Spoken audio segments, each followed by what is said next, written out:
he says, "Hey, Jimmy, there are 2 FBI agents that are sitting outside of your condo." I lived in Walled Lake at the time, in a condo. The FBI's at your personal residence. Personal residence. And he says, "There's an agent here with me right now at the office, and they said that they will leave your condo if you'll agree to get the subpoena at the office."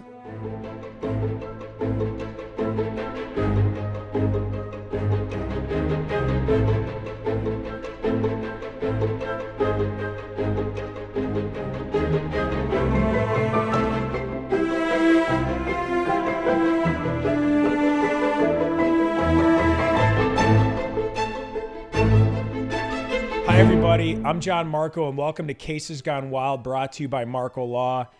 As you know, I'm Jon Marko. I've been an attorney for about 20 years, and in my career, I've seen some of the craziest, wildest cases that you have ever seen. You can't make some of these cases up if you tried. And I'm really excited to present to you a show today and a series which we're doing that I'm very, very excited about, and I hope you are too.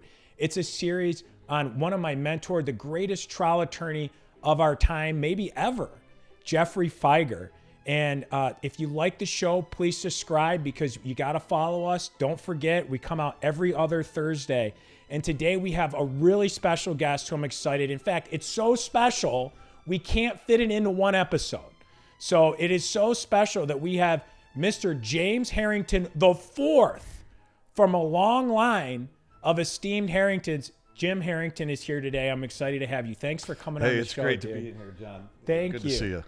Mr. Harrington, James Harrington is the vice president and managing partner of Fieger Law, which was a firm founded by one of the most famous trial attorneys in the world, like I said, Geoffrey Fieger. And it's very special to me because Geoffrey was my mentor. He taught me most of everything that I know. I can say for a fact, I would not be the lawyer that I am today without having trained under Geoffrey. And I'm sure that you probably feel the same way. And I'm excited to talk to you about that, some of your experiences, and taking over and being the managing partner of such a powerhouse firm that has handled some of the best, wildest cases that I think in the world.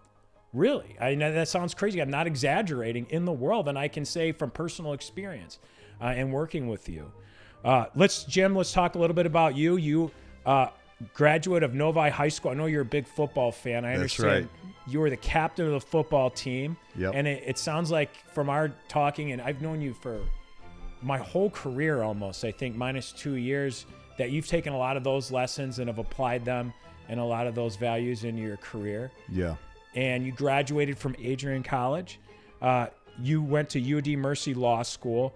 You started off at Seacrest Wardle, which is a well-respected defense firm, but you very shortly came over to the Fieger Law Firm, where you've been for what now, 20 plus years? 23 years. I started there in my second year of law school, working in a basement that was unfinished with bugs crawling across my desk, and tried my first case with a office in the basement at Jeff's office. So I've been there ever since.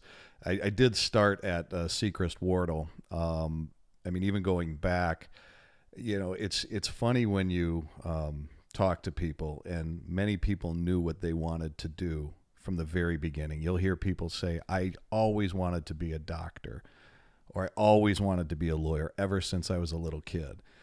The only thing I ever wanted to do was to play loud, heavy metal music in front of crowds in an arena. And even when I was in law school, you know, it was more of a fallback plan, because I, you know, graduated college and I didn't have the best grades, and I bombed the LSAT, which is the law school entrance exam. I did horrible on that. And my options were very limited on where I could go to law school.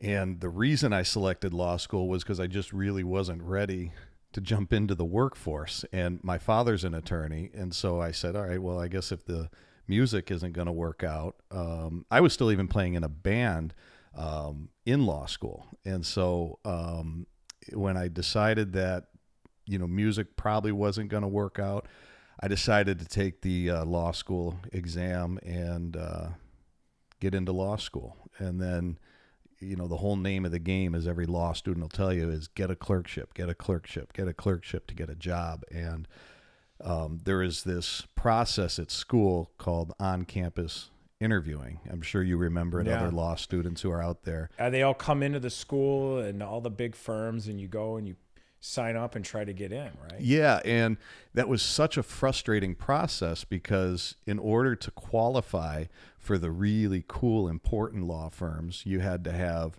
a really high grade point average. And for the super cool law firms, you could only be in the top 3 students because otherwise they wouldn't talk to you. And let alone hire you. They don't even talk to you.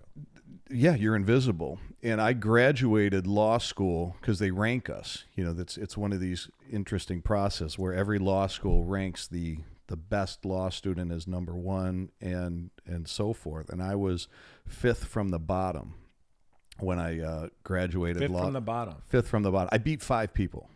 I was on academic probation most of law school, and I just didn't like it. I didn't really get it. It didn't make sense to me. But it was funny when they had the on-campus interviewing, I couldn't get an interview anywhere. And so my dad being a lawyer, I went to his office in a summer and sent out, it had to have been 200, 250.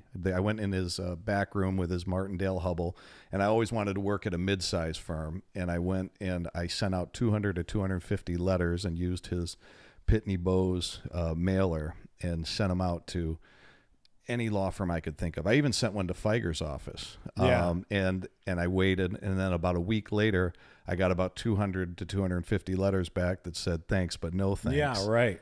And finally, a buddy of mine who was getting ready to study for the bar said, Jim, there's this partner that I'm working, because I had told him I couldn't get a job.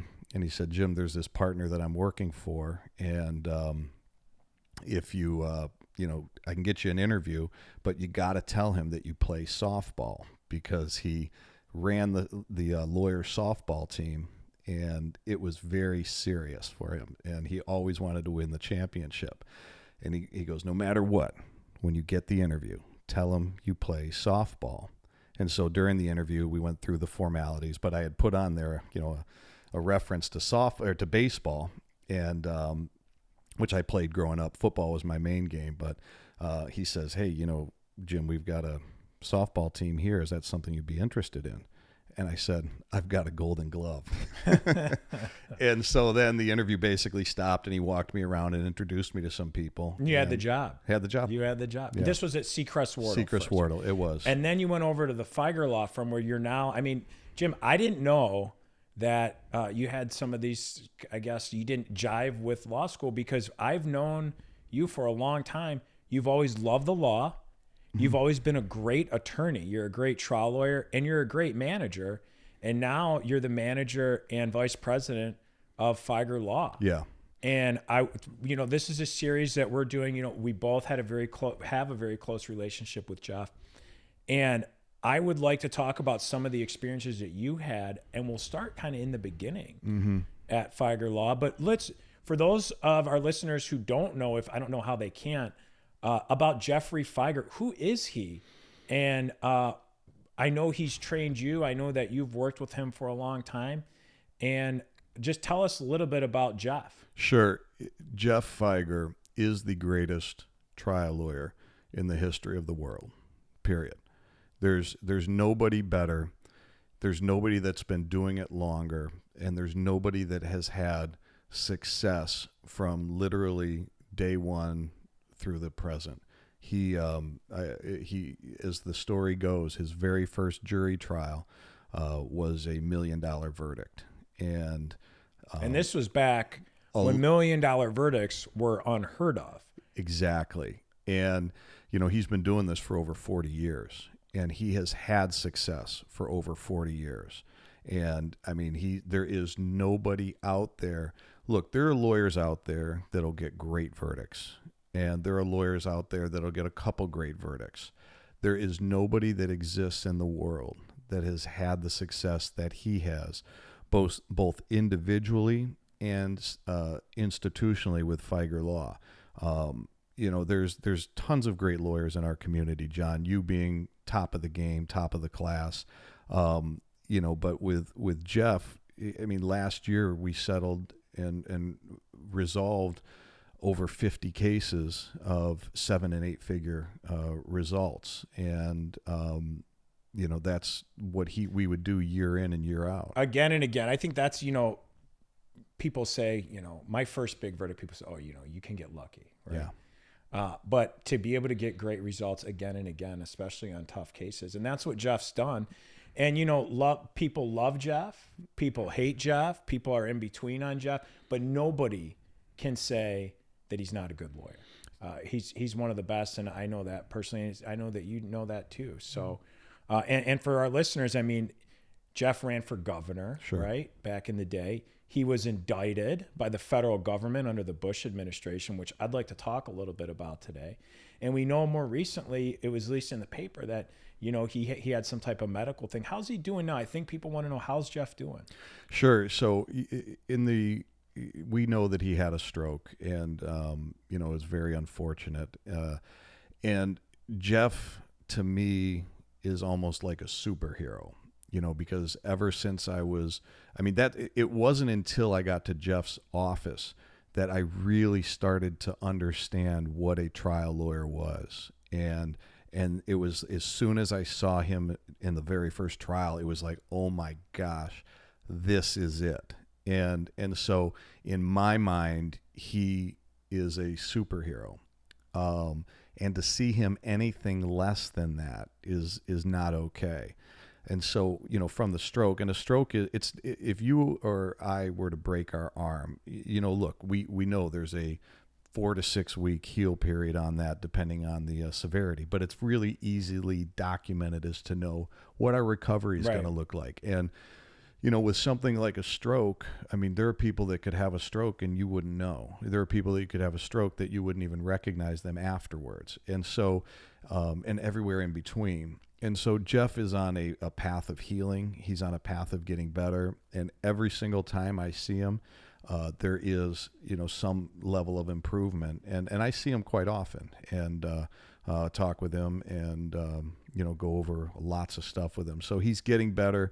He is recovering. And, my prayers are with him because, I'd love to see him, back in the courtroom to do what it is that he does. Yeah, me too. And, you and I met with him recently a few weeks ago. Yeah, that was great, wasn't it? It was good. And he's looking good. And he's in our prayers and we want him back in the courtroom, That's where he belongs. That's where he belongs. A lot of things that you said really resonated with me because we almost had a similar path, although we were like 10 years apart. Sure. Because I felt the same way when I first started working for Geof. And before we talk a little bit about some of your younger years, what you were saying really struck me and how you sent out all those resumes, because I don't know if I ever told you, but how I got my first trial lawyer job was with Geof. Mm-hmm. And when I was in law school, I went to law school in Washington, D.C. I knew I wanted to come back to Michigan, and it was kind of hard to make the geographical switch from being in D.C., saying I want to come back to Michigan. And so I sent out tons of letters to litigation firms, and I wrote Geof a letter that he was in the ABA journal. I don't know if you remember. Mm-hmm. They would give you this journal in law school. It's a national journal, and it was called the Motor City Loudmouth. Yep, I remember. It had Geof's picture on it, and it was him because I think he sued the Michigan Supreme Court. I mean, he was fearless, right? He sued everybody. He sued everybody. And I wrote him a letter, and it said, Mr. Fieger, I know who you are. I'm from Michigan. I would love an opportunity to, just meet with you or talk to you, whatever, because I want to be a trial lawyer. Yeah. Okay. I don't know exactly how I'm going to get there, but I want to be a trial lawyer. And I sent this letter, and I actually got a phone call from his secretary like a month later. And it said, Mr. Marko, Mr. Fieger received your letter. He was very thankful and he'd like to meet with you when you get back to Michigan from law school. And I couldn't have been happier. I took this letter, I tucked it away in my desk in DC. And when I graduated, I pulled it out and I called. This was like a year later. And they said, who are you? And I said, my name's Jon Marko. Mr. Fieger wrote me a letter a year ago. He said he wants to meet with me and take me out to lunch. And like the person on the other end of the phone must have laughed at me. Yeah. And said, sure, kid, sure he did. Yeah. And they're like, yeah, okay, we'll call you back. Nobody ever called me back. but I didn't give up. You know, I kept trying, and I ended up talking to one of his partners and said, look, Geoffrey owes me a lunch. He promised me. And he said, come on in and I'll introduce you. And he brought me in to Geof. And I said, Geof, I've been waiting 2 years. You owe me a lunch. And he laughed. The rest is history, so to say. But perseverance, right? Yeah. And so that was how I started. But I'd like to hear a little bit about your story. So you went over to Fieger's when? How? Yeah, so I was at Sechrist Wardle after we had won the softball championship. And there was a lawyer that I was working for, one of their main partners, and an associate on the team, I think maybe a junior partner at the time, named Bob Giroux, was on this partner's team, and he had asked if, hey, when Jimmy is done with his work with you, can he do some stuff for me? So, you know, I always worked hard, so I did work for Bob, and then, you know, maybe within 6-8 months of me working there, Bob leaves and goes to Jeff's office. And he what year was this, Chip? Oh, goodness. It had to be maybe mid 2000 because I started with Geof in my second year of law school, and I graduated Adrian College in 99 and went right into law school at the University of Detroit. So what was it like back? Was it the Fieger firm that we know today? Was it like established like that, or was it how many lawyers? But here's the funny thing, John, is that, you know, I still don't know what I really want to do. So yeah, it was established and it was an absolute powerhouse, but I really wasn't, you know, clued in on what they were about and everything. I just knew that it was a big firm and that Geof did these things called trials, which, so, believe it or not, everybody doesn't do. Yeah, and so I knew I had a chance to get to know Bob Giroux very well, and I think he had an undefeated record. He had won 50 trials in a row on the defense. Yeah. And I knew, being a competitive sports person, anytime you win 50 of anything in a row, you're better than good. Yeah. And so if I'm starting to realize, well, I'm going to be a lawyer one day, hopefully, and pass the bar exam, and it kind of looks like I like this trial stuff. So I'd like to hitch my wagon to, you know, a trial horse. And so, you know, Bob, well, he asked me to come over to be his clerk. So I had the option in my mind of saying, you know, I could stay at Sechrist Wardle, that has a very well-known history of hiring their clerks, versus going to Fieger's office, where there was no history of hiring anybody young. Yeah. Geof would only hire experienced 10-year plus lawyers. So there was no path. You know, it was a risky decision. Very. Right? And my dad told me that because he was a lawyer, and I asked him what he thought. And he basically just said, it's your call, Jim, but if you go there, you may not get a job offer. Yeah. And it's same thing. When I went, they said, I remember Geof saying, I don't know what I'm going to do with you. Yeah. Right? Because most of the people were a lot more experienced and able to run with a case. I had no idea what I was doing. I didn't know what emotion was, you know? They don't teach us that in school. So I ended up going there, and I clerked under Bob, and just a phenomenal mentor. He taught me so much of the practice, but, you know, it was really funny, Johnny, when I got into Geoff's office, within the first month of being there, there was a case that Bob had worked up, and it was an incredibly sad case where a young kid was at a function out in Livingston County and ended up drowning in a septic tank. All right, so that's a really clean way of saying it. But Jim, I know about this case. This is a famous case. Yeah. And it was, I think at the time, it might have been the largest verdict in Livingston County on a case of this kind. But when you say a septic tank, wasn't this at like an Elks Club or something? Yeah, it was at a one of those you know, club membership things, and they were having a picnic day, and it was just so incredibly sad. But so when you say, sorry to interrupt you, but septic tank, so our listeners know, this is a tank that's buried under the ground that has feces and urine and human excrement, urine, everything. Your toilet goes to it, right, when you can't connect to the sewer. Yeah. So yeah, exactly. It's, you know, people that live on a well and septic have these large, massive tanks that are dug underground. and that just hold all of that stuff that you just discussed. So it's a big tank of shit and piss under the ground, basically, essentially. Well right? said. Yeah. I mean, I didn't. Some people, I didn't know what a septic tank was before I had to learn about it. But anyway, so all right, so this is a case gone wild, and it's a horrible case. And so what happened to this little boy? Well, so what happened was when there was this outdoor, function. There was like this a party or something. Yeah, it was like just an outdoor picnic, and so what they had covering the septic tank was, generally you should have, and if you're going to be safe and do things right, you have to have a mechanism so that this is either locked or it's like a super heavy cement or metal type of a cover that just can't be lifted, like a lid. Yeah, right. It was uncovered from there, but what they did have on top of it was a green plastic covering that was super lightweight and could be lifted up. And so the tank, is the tank underground? Yeah. Like an underground storage tank almost? Yes. And then the opening to the tank, almost like the well hole, is level with the grass or what? Or how Correct. does that work? Yeah, Okay. it's level with the grass. So there is this green covering.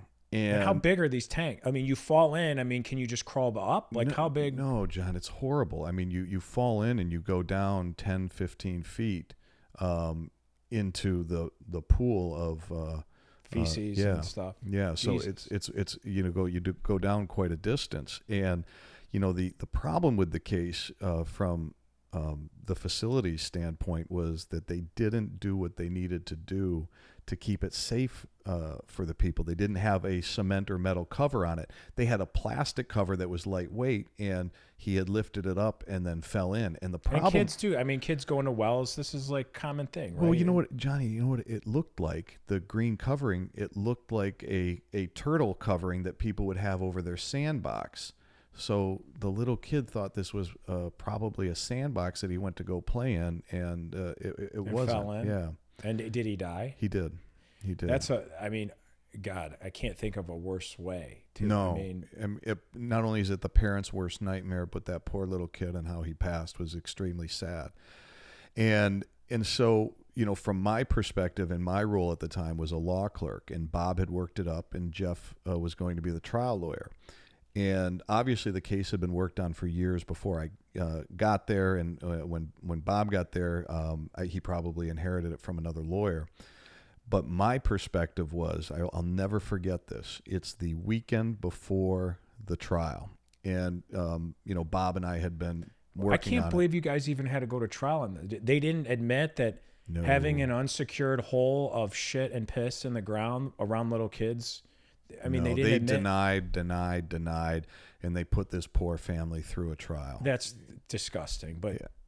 It was an insurance move, and we see this every day in our practice. We're kind of hardened to it, but it's just denied. To me, that's like an easy case. But deny, delay, defend, all that kind of stuff, and so I get into the conference room, and I really don't know Geoff. I still don't even know what a real trial lawyer is. Yeah. And this case is so... This is the weekend before trial? So you guys are going... The weekend before trial. We're picking a jury on Monday. And so I'm really new. I really don't know what's going on. I've never been involved in a trial before. I'm just kind of standing behind Bob watching what he does. And then we're all there. We've got the war room all ready to go. And yeah. The file is all organized. And in comes Geoff a little bit later than when we thought he was going to be here, and he just kind of like walks in, super cool. I was like, wow, this guy's intense. He has a presence, doesn't he? He is so indescribable. Commanding. And he starts going through the file, and he starts off his RPMs. Is this his first time going through the file? You know what? I asked Bob that, and it was basically he had knew of the case. He had maybe had an idea of what was going on, but this is my opinion. I don't think that he had done any trial prep. And just the idea, just for our listeners who maybe are not lawyers, to get ready for a multi-million-dollar, massive, weeks-long trial, to be able to do that the Saturday before, my anxiety would be going through the roof. I mean, I'm getting ready for trials months in advance because I can't sleep about them. It takes somebody special to be able to go in the Saturday before and digest all that stuff. It's unheard of. That was one of the gifts of Geof, is he could do that. I mean, so back to this trial, he comes in and he's asking questions that made me believe that he really didn't ever prep for this case. And Bob's answering them, his assistant at the time's answering them. I didn't say anything because I really didn't know much about the case. I had only done a couple little things, and plus I wasn't going to, stick my neck too far into something. And as I'm watching Geof, he's going through the file and papers are going everywhere, and he's handing stuff to people, and he's starting to scream out his theories of the case and how he's going to win this case like a mad scientist. It was, I mean, I got goosebumps right now talking about it because it's just such a turning point in my career, is that I'm watching him build up his case right before my eyes. And everybody is just kind of like, oh, let me get Geof in. And then all of a sudden you could see like the RPMs, going faster and faster and faster. And he gets to a point where he's about to explode. He's yelled already at the top of his lungs, and he's basically, what he's doing is he's almost mock trying his theories. He's mock trying his opening, and he's looking for feedback. So when he's yelling at you, he's not yelling. He's just trying to understand what it is that he's going to do and how he's going to win the case. And he gets to this point where his head's about to explode. And I'll never forget, in the middle of, we're trying to play catch up with him, he just walks out of the conference room.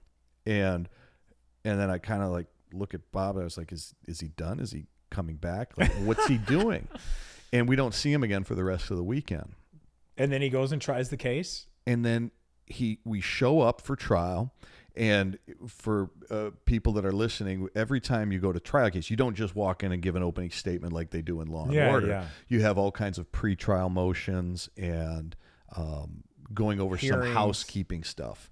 And evidentiary stuff. You're kind of setting the stage, but he started doing these maneuvers before we even picked the jury, where he's playing chess and everybody else is playing checkers. And he put everybody into checkmate before the case started.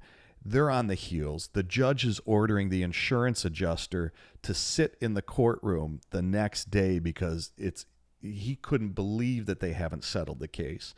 And then it comes time to pick the jury, and then Geof delivers an opening statement, and I'll never forget it. We were sitting in Livingston County, Judge Daniel Burris's courtroom, and it was at that moment I said, that's what I want to do.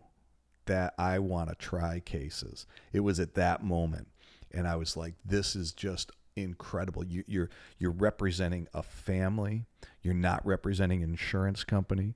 You're on the righteous side of the case, and and what a righteous case too. Oh, it was the right side. That poor kid and that poor family. I mean, I can't imagine what they went through. And so what happened at the trial? So it was a relatively short trial. I think it lasted about a week to a week and a half, and it was short for us, but yeah. And it just went like how Geof does trials. It was flawless. He absolutely nailed it and ended up getting a record verdict. I believe it was a record verdict for Livingston County at the time. I think it was too, because I still hear about it today. Yeah, it was about a $5 or $6 million verdict, and Livingston County is this was a way back then too. Yeah, time. Livingston is tough. Yeah, 22, 23 years ago. Yeah, and those kind of verdicts weren't very common. Unheard of. Yeah. Especially in Michigan, especially back then. This was a lot of tort reform back then, if you remember. And Livingston County is a tough county to get a verdict. Very tough county. Sure. Very tough county. So that must have been a great experience, like first experience out of the box, so to speak, to be able to go and watch something like this. It was, as I look back, that was when the decision for me was clear, is that, yep, that's it. That's what I want to do. And it was just, I don't want to say career changing because I was already there, but it really gave me like a benchmark of something to focus in on, saying that's the pinnacle. That's what this is about. But those are those experiences that help change the rest of our lives, right? Absolutely. Because, when you're young, and to the young listeners out there, the young lawyers, that maybe think they know. Some think they know what they want to do. Some have no idea what they want to do. But it's those experiences, going out and experiencing it and saying, this is what I want or this is what I don't want, that can have a lasting effect. I remember sitting through my first trials with Geof, and I won't go through the same story because the story goes almost exactly like you said. I was in the war room. He's screaming at people. He's screaming at me. He's building the case, and then he goes in and does his thing. And you watch kind of how it all comes together, and I'll never forget those experiences, and that made me want to do that as well. Right. But I want to change gears for a second and talk about a case that's gone so wild. It's a little different than what we normally talk about on the show because Geof was indicted by the federal government. Is it okay if we talk about that? Yeah, sure.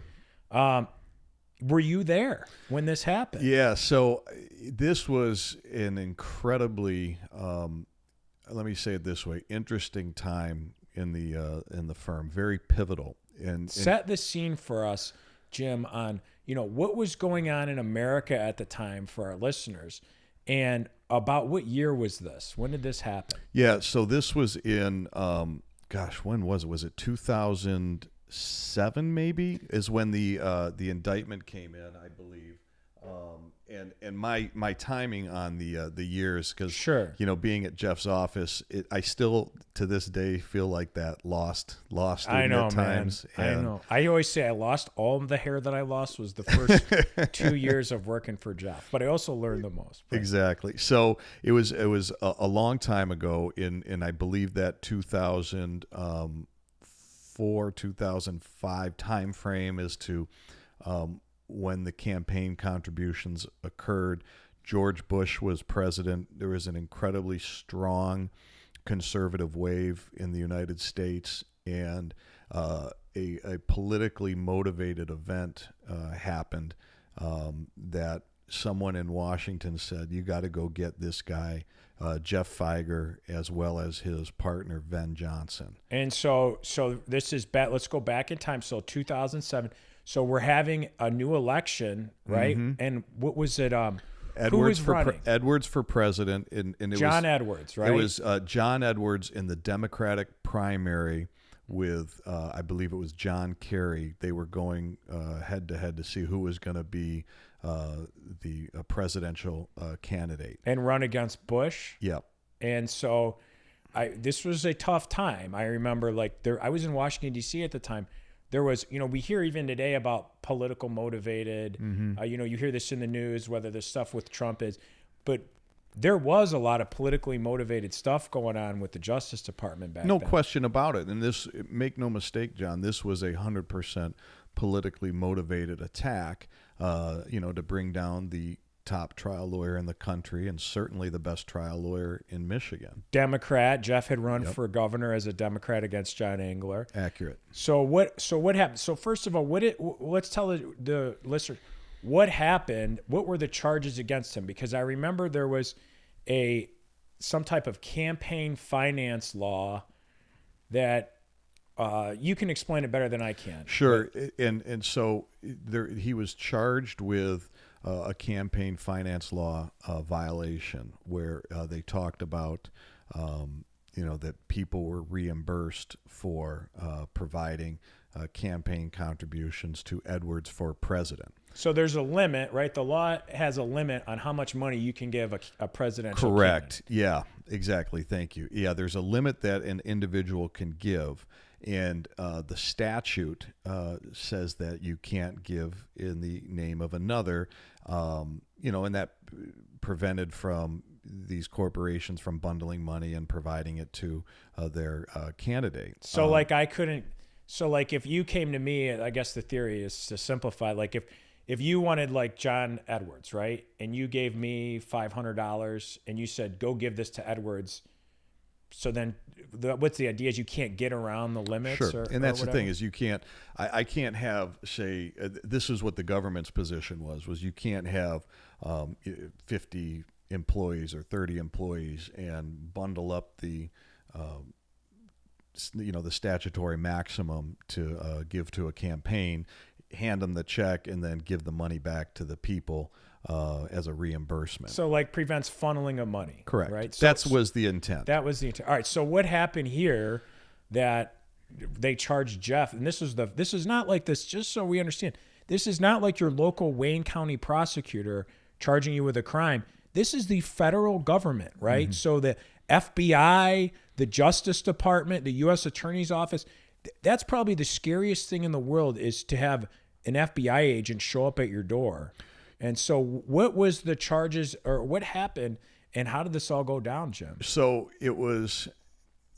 there was the donations that were made, and I remember when I was asked to contribute, and I was you're at the firm. I'm at the firm, and I was a law clerk at the time, and I was asked to contribute, and by who? Like your boss? Or? Yeah, by the boss, and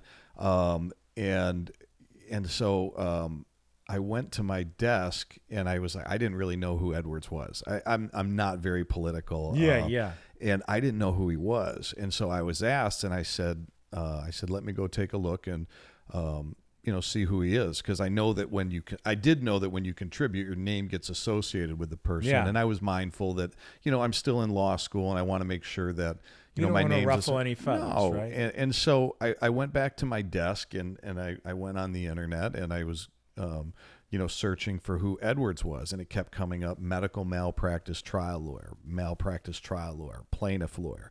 I was like, this is fantastic. This is an opportunity to get a one of us into office, which never happens. Well, and let's come back to this. Remember, this was politically motivated. Yeah. And we want to have, like-minded, people in office. And so I was, looking at this and saying, this guy is a trial lawyer. I can't wait to give money. And I didn't have a lot of money in my bank account. I was a broke law student. And so I went to, the partner that asked me to contribute. And I said, hey, listen, I'd love to contribute, but how much are you looking for? And I believe that they said $2,500. And at the time, I had that's a lot of money for a law student. Come on, I had $300 in my account. Yeah, and I said, I remember those days. Yeah, and I said, look, I don't have enough to cover it. And he said, don't worry about it. The firm will take care of it. I said, great. I'd love to have my name associated with this guy. So I, said no problem. I wrote the check, and then the rest, and didn't hear anything for a few years. And so did you get reimbursed for the check then? Yeah, we got it. That was the evidence in the trial. Yeah. Is that I was given a bonus that was at a certain taxed amount, and then after tax was exactly what I had contributed. All right. So the firm said, will you support Edwards? You went and thought about it. Right. Said yes. You didn't have enough money. You got a bonus so you could give money, basically, essentially. Yep. All right. And then Geoff was charged with the Fed said that was illegal. They did. Essentially. That's what they did. That's what the prosecutor said. So how did you find out? Oh man. That the federal government was indicting this place that you're working at and your bosses? It's a crazy story. So I was sitting in Bob Giroux's office, and we were just kind of chit chatting about what we're gonna, what's going on in the day. What are you doing tonight, Jimmy? And so my wife at the time worked for a home care sales company, and I'm going to leave the company nameless at this time because the guy he had a poker room up above one of his facilities, and it was kind of in a shady side of Warren, and it looked really dingy from the outside, but you take these back steps up, and it was it was beautiful. It was all laid out as a cool poker. So I was telling him I'm going to play poker tonight, and so we're shooting the breeze. Then I leave, and I get to this the poker room, and I'm a few hands in and a few beers in, and I get a phone call. And so this is like in the evening. In the evening, yeah. You're playing poker, enjoying yourself. Yeah, I'm having a couple beers, and I get a call. I look at my phone, and it says Bob Giroux. Like, your boss is calling you, so yeah. So I'm like, what's this about? And I let it go, and I'm playing the hand, and then he calls back again. So I answer it, and I was like, hey, what's up, Bob? And he says, hey, Jimmy, there are two FBI agents that are sitting outside of your condo. I lived in Walled Lake at the time in a condo. The FBI's at your personal residence. Personal residence. And he says, there's an agent here with me right now at the office, and they said that they will leave your condo if you'll agree to get the subpoena at the office. And so I had a couple choice words. I told him to go F himself and say, why don't you tell the FBI where I'm at? I'm in the middle of a hand right now. Do you think he was joking? Absolutely. I mean, who the hell would think there'd be FBI agents at your house, especially when you haven't done anything wrong, right? Right, exactly. And well, I don't even know what it was about. And then this is what he says to me. He says, Jimmy, they're standing right in front of me. I don't think you want me to tell them what you just told me. And, you know, Bob's got a great sense of humor, but he can also be very serious. And when he said that, like, I was like, oh, something ain't right. What did you think was going on? No clue. Like, absolutely no clue. Zero. Were you like thinking, like, did I pay my tax? Did I pay all my taxes? Zero idea. I mean, your mind is going wild, and you're going through. What is it? Is it this? Is it this? I mean, not even a clue. Yeah. Not even a clue. And so as long as I went to the office, they would leave my house. And so this is what, like 8 or 9 at night or something? Yeah, it was late. It was dark out. It was probably about 9:30 at night. So you leave a poker game, drive to your office to go meet some FBI agents that you have no idea? That must have been a weird drive, dude. I'm coming down, I get off 696 and I'm coming down 10 Mile, and I'd make a right turn into our parking lot. And as soon as I pull in, there were agents across the entire parking lot. I mean, and for people that aren't familiar with our office, big office. Our office is in a residential area. It's 2 stories, but it spans a whole city block. And when you get towards behind the building, you can see from one end to the other. From one end to the other, I saw dozens of agents walking in and out of the office, carrying boxes. And, you know, this too is I think this goes to the political motivations, because I've talked to other people about this case because it's a very famous case, and we're going to talk. Jerry Spence ended up coming in and everything. But I heard that they sent more FBI agents for this case to serve subpoenas that night than they had ever done for any case in Michigan before. They had more FBI agents looking for Geoff Fieger than they did Osama bin Laden. And I think that tells you everything you need to know. Yep. Over a $2,500 campaign contribution violation that, you know, or whatever it was. But that's insanity. And so they raided the office. And so what happens? So I pull into the parking lot, and as I pull in, these agents are literally swarming my truck. There was about 4 of them. And I get out of my truck, and they already knew who it was. They said, Mr. Harrington, and yes, they go, come with me. So we walk into our office, and on my left was a conference room, and there were agents in there talking to somebody. As I walked past, I saw Bob Giroux's office. There are agents in there. Like interrogating people? Yeah. There was Bill McHenry's office as I'm going around the corner to my office. In Bill McHenry's office, there were agents. There were agents going up to our accounting. I could see them walking up in the area of the stairs. So I go down to my office, and 2 agents come in, and they shut the door, and they started asking me questions. And I started asking them questions. And they said, no, sir, we are here to ask you questions. And I said, well, I apologize. It's kind of my nature to just ask questions. It's what I do. And they kept asking. I said, listen, guys, hang on one second. You said that you had a subpoena for me. Because at this point, Johnny, I had no idea what was going on. I had no idea why they were there. Yeah. And so I asked for a subpoena because in my mind, you know, I'm a young lawyer now. I know that when you serve subpoenas, there's case names. There's sometimes in subpoenas that we send out, there's attachments that say, please produce certain documents. So I knew that if I could at least look at the subpoena, that it would have some information that might jog my memory as to what it was they were really trying to get after. Because, again, I had no idea. So they agreed to give it to me, and I'm looking at it, and all of a sudden I realized that there were some requests about copies of my bank records, canceled checks, any checks that I wrote for Edwards for president.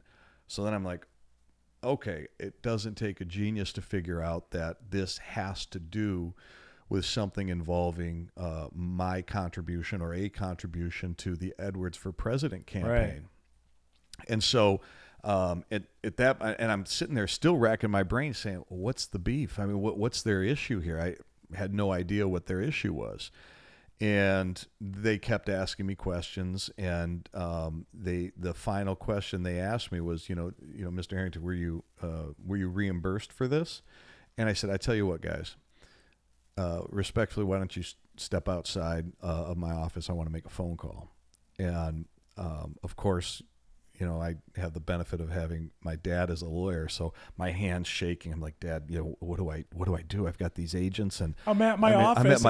There's There's federal FBI agents. agents here. Yeah, and he goes, Jimmy, it's really easy.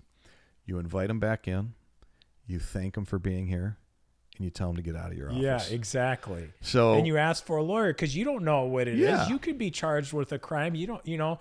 That's insane. Yeah. And by the way, they never and it's funny. I don't mean to cut you off, but Yeah. Even as a lawyer, we want to help the process. We want to do Yeah. good at the law, and never once did they advise you or advise me that I should have a lawyer. Or Right. Never once did they say, here's what we're looking at, and it's just a word to the wise. I mean, if Yeah, I always, you always advise. We're taught, ask for your counsel, don't ask questions. Yeah. But when you're in it yourself as Yeah. a lawyer, we make our own worst clients. We do. Because we want to just say, I didn't do anything wrong. Let me just help. Let me Right. just tell you, and this will all go away.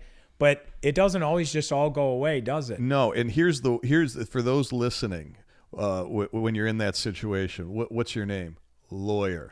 Is that your signature? Lawyer.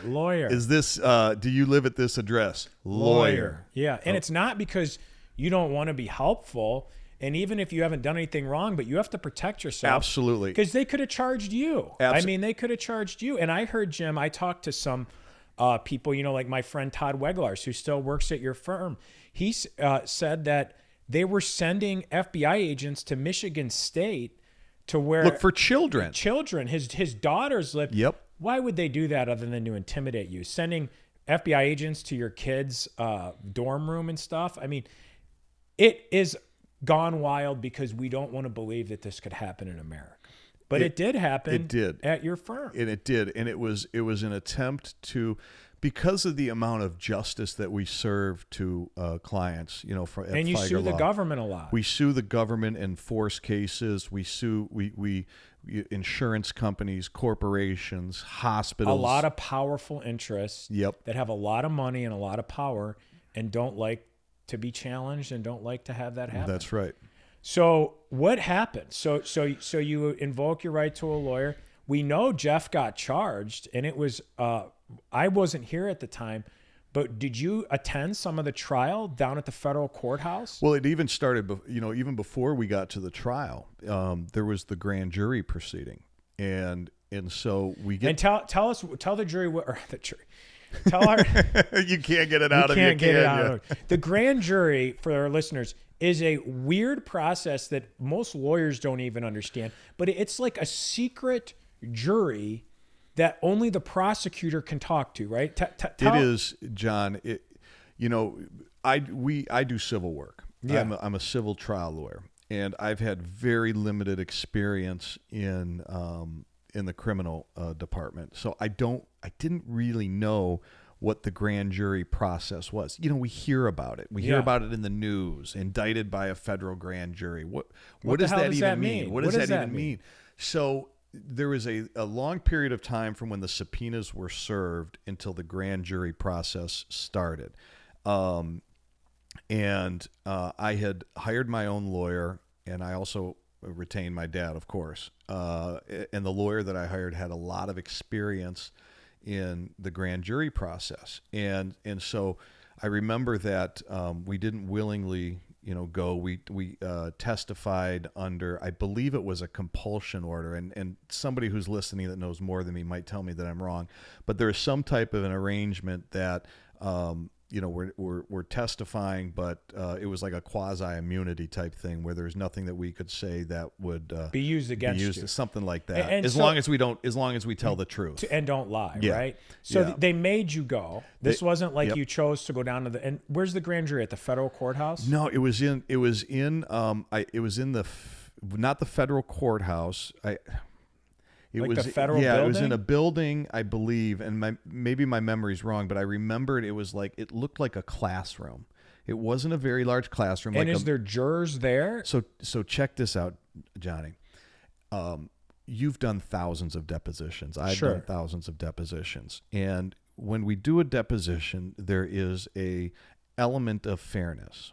Number one, the witness is sworn under oath. Yeah. Number two, the witness almost always has their own lawyer. Attorney, right? That's the whole process. And not only does the witness have a lawyer, but the other side that's being sued and the person bringing the lawsuit has a lawyer. Right. So everybody has lawyers. Everybody has lawyers. I can object to a question that you asked that I think is improper. Right. They can object to me. You can instruct a witness not to answer to raise a certain type of protection or privilege. Did you get this? Did you get your lawyer? Check this out. So we go to the grand jury, and as I'm getting briefed by my lawyer on what it is, I said, "So you'll be in the room with me?" No, Jimmy, I won't be in there. I go, "Well, what do you mean?" It's just who? He says, "It's you. It's a court reporter who types down everything word for word." Yeah. And it's the prosecution, the U.S. attorney for the federal government, and then about 30 people. Like, who are these people? Like random people? Random people, just like they would be brought in for a jury. Random people. This is insane. And I can't object. I have to answer every single question, no matter what it is that they ask. And there's a record of it, and I get no way to protect myself. That's insane. And I'm sitting in a chair, kind of like I'm sitting with you. And it was just, and here's what also is the crazy part. When you and I do depositions and ask people questions under oath, which is done in every single case, the other side gets a copy of the transcript. I get a copy of the transcript. Everybody does. And those are depositions. In this situation, the transcripts are not made available to the defense, which would be Fieger and Venn. And they didn't get a copy of them till I believe it was, I think maybe the week before the federal trial. So the government gets these transcripts. The government gets to examine any witness they want. Ask you whatever they want. The defendants don't even get the opportunity to object to certain people going in front of the grand jury. So could you imagine working up a civil case, Johnny? Imagine you're working on a medical malpractice case against a local hospital. Could you imagine getting the entire surgical room, the surgeon, the anesthesiologist, the charge nurse, the ICU, all of these people without one of these medical malpractice defense firms there to coach them or tell them what to say or protect them even. And you can ask everything. Foul. And then the week before you're going to do your wrongful death trial against this hospital, then and only then would you have to give them all of the depositions that you took. It's like it is the most incredibly heavily stacked process against a criminal defendant, and it's all in secret. It's a weird process in our system. And in our cases, John, the justice that we deliver for our clients is money damages. Okay, yeah. And so if we lose a case for our client, it's devastating. But at the end of the day, we didn't deliver justice, which is money. Right. But in criminal, if justice is not obtained by that defendant, say who is innocent, they go to prison. And the stakes were high, Jim, in this case, right? If Geof, so everybody's still working at the Fieger firm, correct? Right? Well, there's these criminal federal indictments, and you're still trying to go on and represent your clients. And if Geof would have been found guilty, would he have went to prison on this? Well, he would have lost his license, he would right? have pick a prison term. It doesn't matter. It would have been the death penalty to his law license. Yeah. And same with Van Johnson. And they would have both, if they both got convicted, They would have lost, their license. They would have lost the firm, right? Yep. You guys might have lost jobs. I mean, who well, knows and there's so many good people that work there. You know, the mailroom, the front desk. It's not just lawyers. We have so many good people that, like, good, hardworking Americans that were just doing their job, and with this incredibly heavy-weighted pro-government type of process, and so the grand jury. I mean, it was absolutely mind-bending how horrible that process was. The grand jury ultimately indicted, and all of that. It sounds so evil. It sounds so bad. Yeah. All that means is that there was probable cause that a crime was committed.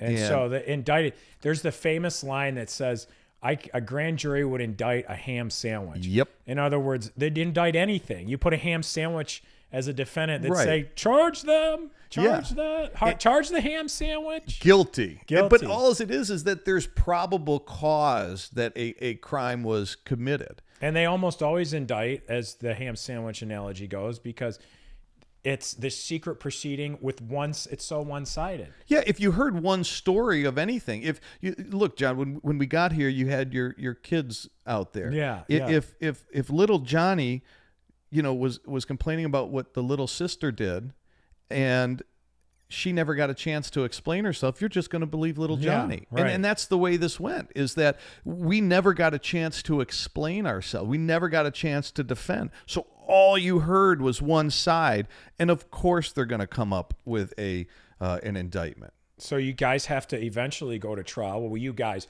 the firm, through Geof and Van Johnson, who is his partner at the time. And I mean, an all-star kind of defense team was formed, right? Oh. We hear about like the OJ Dream Team. So let's talk a little bit about this. So first of all, Jerry Spence, who is and was an amazing attorney. I know you know him. Yep. I've been out to his ranch. Have you been out to his ranch in Wyoming? No, when I go to Wyoming, I'm usually busy chasing elk in the mountains or pronghorn in the flats and catching fish in the rivers. So Sure. I love Wyoming. I actually just got admitted to the bar, the state bar of Wyoming. Congratulations. So Jerry will be proud. Yeah. So for our listeners, Jerry Spence is a very famous attorney. He's retired now, but he has done a lot of big cases, and he was close friends with Geof. Very close. And he was kind of a cowboy attorney, right? Yeah. He would go to trial and have like his leather jacket with tassels and stuff. And he did some very famous cases. And he was a lot like Geof. He'd stand for very unpopular cause or very tough causes, sometimes against the government.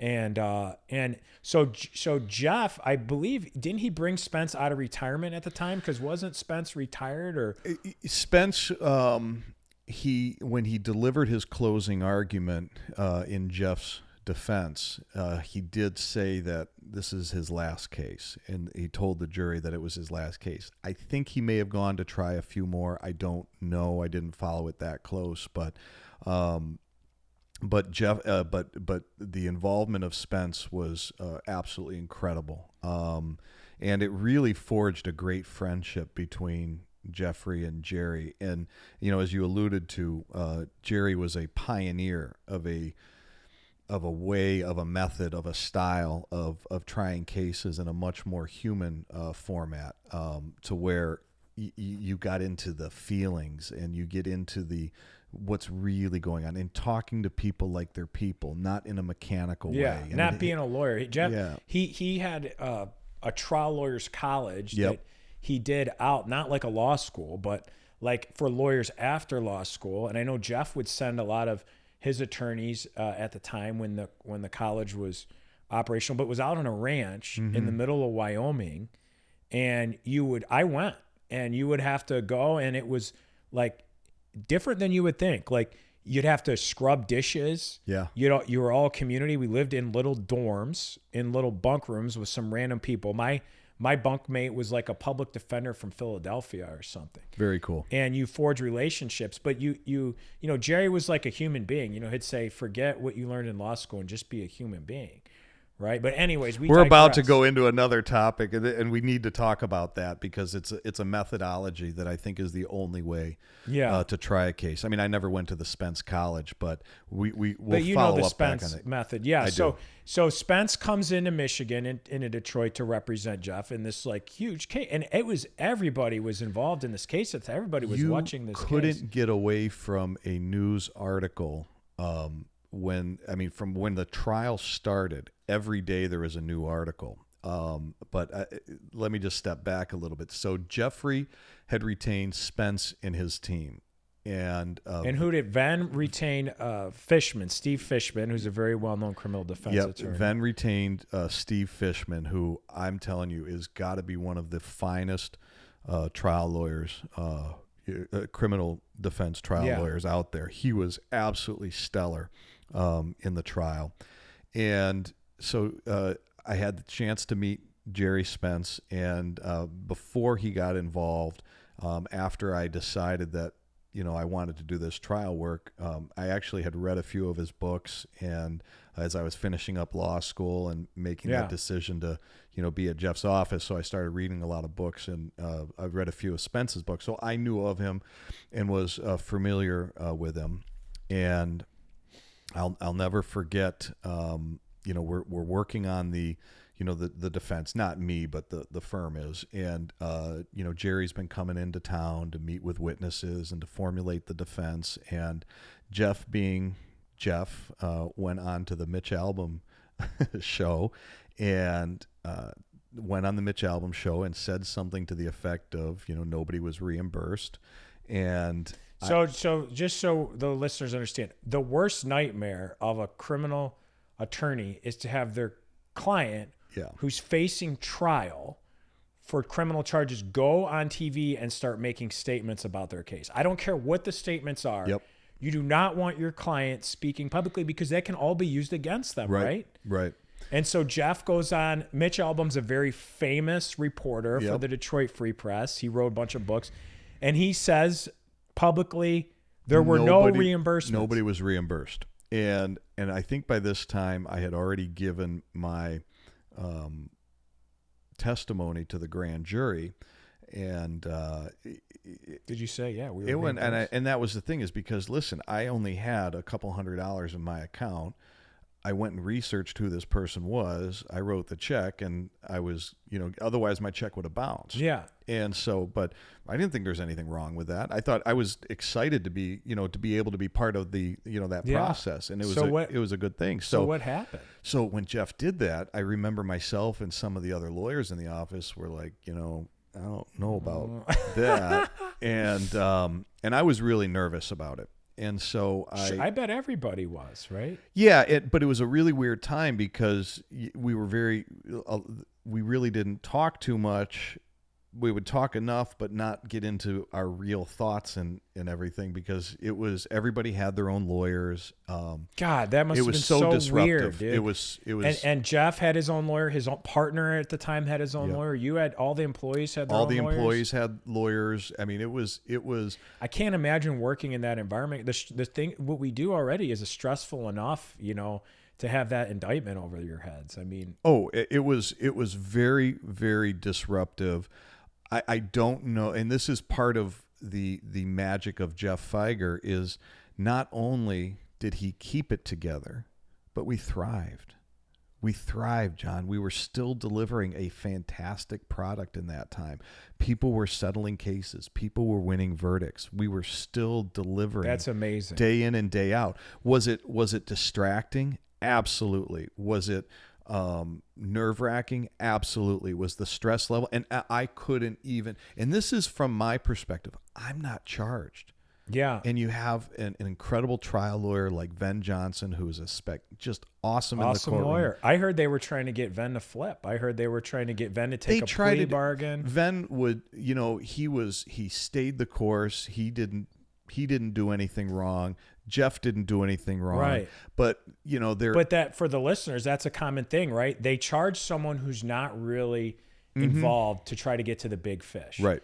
And then they say, look, if you do what we want you to do, if you say what we want you to do and plead to this little piddly charge, you'll be fine. Correct. And I heard they tried to do that with Venn, and he said no. Yeah, I mean, I think they were trying to do everything because once they realized what the government was up against, I think they were grasping at straws to do anything and see what might work. But the defense, it was... so what happened at trial, right? It was Judge Borman, right? This was federal court. Well, here's what happened. So right before trial, Jerry Spence is in the office, and he's got other lawyers there that were wonderful people, and he had his trial team there. And from Wyoming? One was from Idaho, some were from Wyoming. Yeah, it was like it was dream team. It was a pretty good team. So there was a schedule that was set of who he was going to interview and when. Who Spence was going to interview to get the story. And I didn't see my name on the list. And I was really nervous because Geof goes out into press and says nobody was reimbursed. And I'm like, I don't know about that. And so, and you had testified before the grand jury, right? So I remember Spence was in this conference room, kind of by our elevator. And I kept walking by to see when somebody would leave. And what I was doing was as soon as they would leave, I was going to go in next and talk to them and just be like, guys, listen, I got something I got to get off my chest that you all need to know. Okay. I was reimbursed. So I did that. I remember a legal assistant walked out, and I had timed it perfect and walked in, and I said, good afternoon, Mr. Spence. Had you ever met Jerry at this time? No. And he's kind of an imposing figure, absolutely. too. Famous trial lawyer. So I walked in there, and I said, Mr. Spence, I'm Jim Harrington. We've never met. And he goes, hello, Jim, in that deep voice that he would have. And I said, I've got something that I have to tell you. He says, okay. I said, listen, I don't know what your guys' defense is. I don't know what the theory is, but I do want to say something. If you go into trial in front of a Detroit jury and you tell them that nobody was reimbursed, I think you may have some serious credibility problems. and Jerry reaches out. And you're just this young lawyer telling Jerry Spence this, right? Yeah, because I'm like, they haven't talked to me. They haven't asked to talk to me. And I'm very worried about this because I don't want anything bad to happen to Venn. I don't want anything bad to happen to Geof. I'm very fond of them. And this is our team, right? And so Jerry, reaches over because he was sitting in a chair and puts his hand on, my shoulder and says, Jim, everything will be okay. And it was like, if you've ever met Jerry, if you've ever talked to Jerry, if you've ever seen him speak, he has this incredible calming ability. Yeah. And it was literally at that moment when he said that, I said to myself, and maybe I was drinking Kool-Aid, but I said to myself, you know what? He's got it. Everything's going to be okay. And I was just so worried. So I had a couple discussions with Fishman, and I mean, he's sharper than a razor blade. Yeah.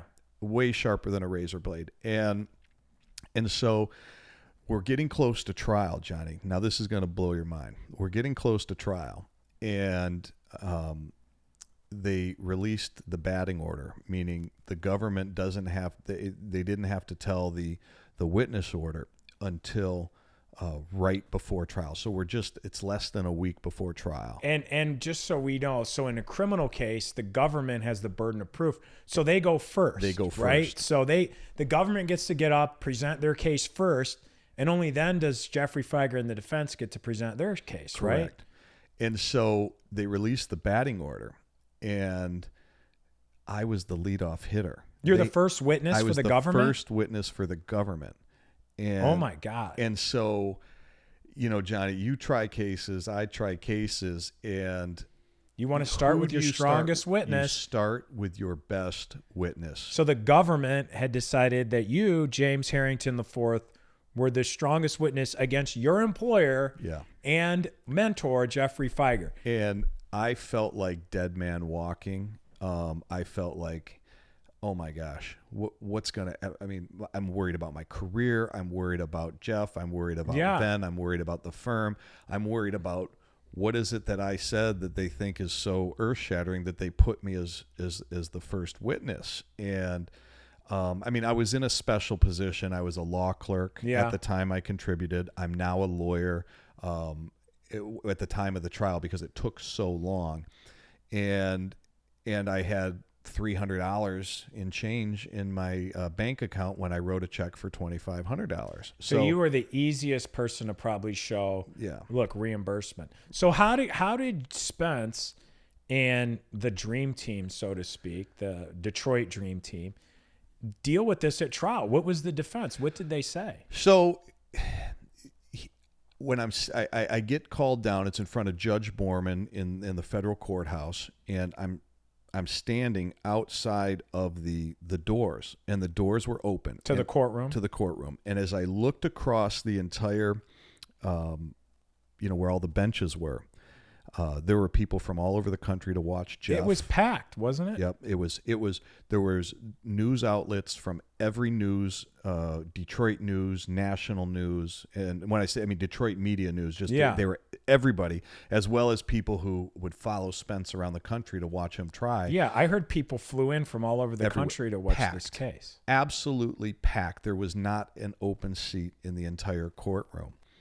And I'm standing outside of it, and I could still remember this like it was yesterday. And I'm standing outside, and Jerry Spence is delivering part of his opening, and he's getting near the end. And I'm going to paraphrase because I'm sure the transcript speaks closer to what he said. But he said something to the extent of, and members of the jury, reimbursement was not a crime. Okay. And this is in his opening statement. In his opening. So Spence says, ladies and gentlemen, reimbursement is not a crime. Correct. And the government stands up and starts objecting and screaming bloody murder. And the Judge Borman, very displeased with what Spence said, he goes, Mr. Spence, I told all counsel that this would be an issue that I would rule on later in trial. But because you've opened your mouth and said reimbursement doesn't violate, is not against the law, crime, I am ruling as a matter of law that reimbursement violates the first element of the crime. But wasn't that the whole defense that jury just Well, did? There were two elements. Did he say this in front of the jury? He said it in front of the jury. There were two elements. That number one, reimbursement, and number two, that it was a knowing and willful violation. Okay, so this is something in criminal law that's different than in normally what we do, right? Intent. You have to intend. You have to know it's wrong and intend to violate the law, basically, right? So now, Johnny, I'm getting ready to be called to testify. I just hear that the judge rules as a matter of law that reimbursement violates at least one element of the crime. So what's left? That it wasn't a knowing and willful violation. And as I'm sitting there, I'm going in my brain, and I'm saying, so the defense is going to be that Geoff Fieger, the greatest lawyer ever, didn't know the law. No, the former gubernatorial candidate for the state of Michigan didn't know the law, election law, didn't know. That's the sell. I said, tough case, very tough case. And so the judge said a few more preliminary things, and then I believe that Steve Fishman then followed up with his opening. I may have that off. Sure. Because right then it was pretty much a blur for me. Yeah. And then I'll never forget, people, please call your next witness. The people called James J Harrington to the stand. Hey, everybody. It's been awesome. Thank you again for listening to our latest episode of Cases Gone Wild, brought to you by Marko Law. If you or someone you know needs legal representation, needs help, please don't hesitate to reach out to us. You can give us a call, or you can go to our website, www.markolaw.com. We'll see you next time on another episode of Cases Gone Wild.